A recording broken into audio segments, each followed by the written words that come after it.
this discourse to the church was not to lay them low with the negative magnitude of sin, nor is it mine today, nor to burden them with the weighty matters of eternal consequences that are associated with sinful lifestyle.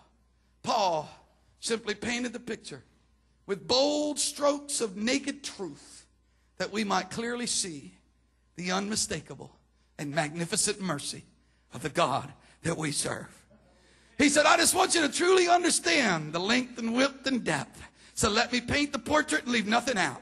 And so he started on the canvas and the backdrop of all of our ugliness and sinfulness and all of the moral perversions of life and all the horrible things that pride and bitterness and anger and jealousy and strife and division and confusion and all the vices of addictions and all of the spirits that can come to lead us into all the depravity of the human condition. And he's putting it all up there and he's leaving nothing out. And he just paints it in every direction, and the envy and the anger and the bitterness and the hatred, and it's all there. And when he gets all of that painted on there, on top of it all, he begins to paint the wonderful mercy and the grace and the love and the magnificence and the glory of Jesus Christ. I cannot walk in here and pretend not to notice the mess we're in. I cannot come in here and pretend that we are not struggling with sin and upset about things and worrying over things that have happened to us throughout our life and facing current situations and vices and struggles and temptations. We've got to put it all on the picture. But before we get done painting, I've got to remind you today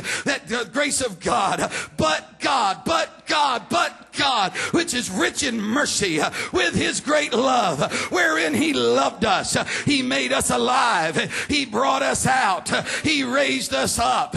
He put us to sit in heavenly places, even when, I just come to say, even though you're not what you ought to be, even though your mind's all mixed up, messed up, and if I would talk to you, you'd say some of the most foolish, ridiculous things, even though you try to reason with the great God of heaven with this ridiculous human intellect that we have, even though the rich love and grace of God and the arm of salvation is extended to every one of us in this house today. He is rich in mercy. He is overflowing. He is liberal with loving kindness and with compassion and with forgiveness. And there is nobody in this building, I don't care how broken, I don't care how hurt, I don't care how wounded, I don't care how much of a hypocrite you feel like sitting here today. There's nobody in this place that is outside of the reach of this wonderful loving God that loves you enough to die for you and die for me. I'm just here to tell you, his mercy is tracking you down. You are being stalked by the love of God. He's a stalker, and he's stalking you. You can run, but you can't hide. You say, oh, I can hide. I'll sin so much, God will leave me alone. I'll get so nasty and perverted, God won't come near me.